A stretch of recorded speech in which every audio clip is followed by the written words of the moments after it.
You ever come across one of those theories that's just so huge, it tries to connect things like the moon landing, secret societies, and global politics into one single massive story? Well, that's exactly what we're digging into today.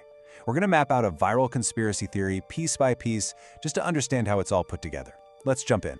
So, every part of this whole theory, every single thread, starts with this one big question. It takes what we see as one of humanity's greatest moments and flips it on its head, asking, what if the whole thing was just a performance? And this quote from the source video, man, it really sets the tone. It's not just a little skeptical, it's totally dismissive. The argument here is that buying the official story is basically like believing in Santa Claus in space. You know, a fairy tale for adults that we're all just supposed to accept. Okay, so where do you even start with a theory this big? Well, this one doesn't begin way back with Apollo. It starts with NASA's very recent Artemis mission. The video zooms right in on what it calls anomalies, little visual details that it claims just don't make any sense. All right, check this out. This is the first piece of visual evidence they put on the table. The theory goes like this. To get a picture of the dark side of Earth, you'd need a long camera exposure to get enough light. Simple enough, right? But that same long exposure should make the brightly lit astronaut inside the capsule just a blinding white blur. And yet, in the official photo, you can see both the dark Earth and the astronaut perfectly clearly. The video just asks, how is that even possible? Then, the focus shifts to the rocket itself. The video starts pointing out things that seem off, like an exposed pipe running up the side, these clunky square brackets, and fabric that they say looks like it belongs on a bouncy house. The argument is pretty straightforward. At the incredible speeds a rocket travels, these things would be ripped off in an instant. They even compare it to the super sleek SR-71 spy plane and ask, why does a multi-billion-dollar rocket look, well, less aerodynamic? And the critique doesn't stop with the hardware, it goes after the quality of NASA's images too. To make this point, the creator of the video literally made their own image with AI in just 5 minutes and argues that it looks more real than the official stuff. It's all designed to make you think, wait a minute. This brings up a whole other question about priorities. We're talking about a $93 billion mission. So the video asks, why does all the footage seem to be of astronauts doing kind of boring stuff inside? Where are the mind-blowing, majestic videos of space? The kind of grandeur you'd expect, it's just not there, they argue.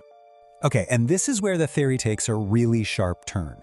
The whole argument shifts from finding what looked like mistakes to decoding what it claims is a hidden pattern. The idea here is that these aren't accidents at all. They're supposedly intentional clues, left for those who are paying attention. And right at the very center of this supposed code is one single number, 33. According to the source, this isn't just a random number, it's a signature. And once you're told to look for it, well, you start seeing it pop up all over the place. I mean, just look at this slide. This is how many times the video claims to find the number 33.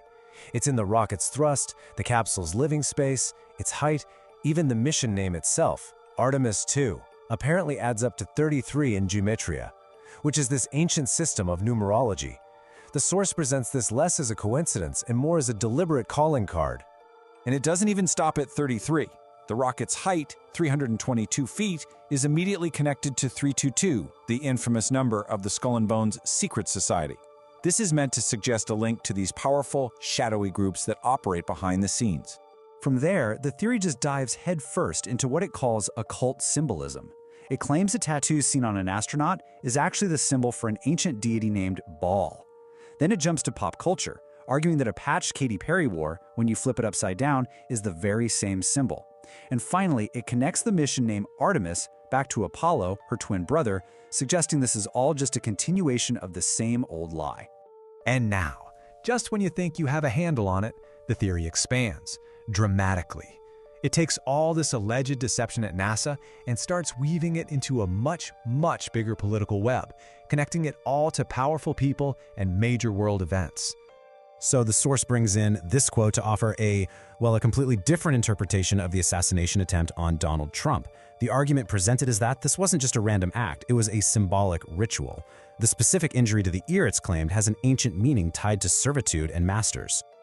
This next quote is used to argue that there's a deliberate effort by Trump's allies to frame his political battles in, well, messianic terms. The source claims this isn't just politics anymore. It's about building a kind of religious story around a political figure. Then, the theory lays out this timeline, which it presents as proof of a high-stakes political blackmail operation. First, Melania Trump holds a press conference and denies having a personal relationship with Jeffrey Epstein. Then, literally minutes later, these photos drop online. The video interprets this sequence as a deliberate public warning shot, a way to control foreign policy. So, after all those pieces, the weird photos, the numerology, the political drama, the video finally gets to its grand finale. It tries to answer the one question that hangs over everything. I mean, really, why? If any of this were true, what could possibly be the reason? Why would anyone go to such incredible lengths across generations to pull off a deception this massive? The answer, according to the source, is actually pretty simple, but incredibly profound. The entire conspiracy, from the very beginning, is designed to hide one fundamental truth: the real nature of the world we live in. And this quote is how it all connects. The video argues that the core belief that we live on a globe, a space ball, is the foundational lie. It's the lie that makes all the other forms of deception and control even possible. And right here, the video reveals what it believes is the ultimate motive. It's all about spiritual control. The argument is that if you can convince people that they're just an accident, living on a tiny rock in a vast, meaningless universe, well, then they'll feel small and insignificant. And people who feel small are easier to control. The creator of this whole theory really sums up their entire worldview with this one line. They aren't asking you to believe them. In fact, they're telling you to stop believing altogether and to start knowing for yourself by questioning absolutely everything. And that really brings us to the final question to think about. The source material is framed as a huge call for critical thinking, but in the process of tearing down one worldview, it asks you to consider another one that's just as complex. It kind of leaves you wondering, where exactly is the line between thinking critically and just adopting a new set of beliefs?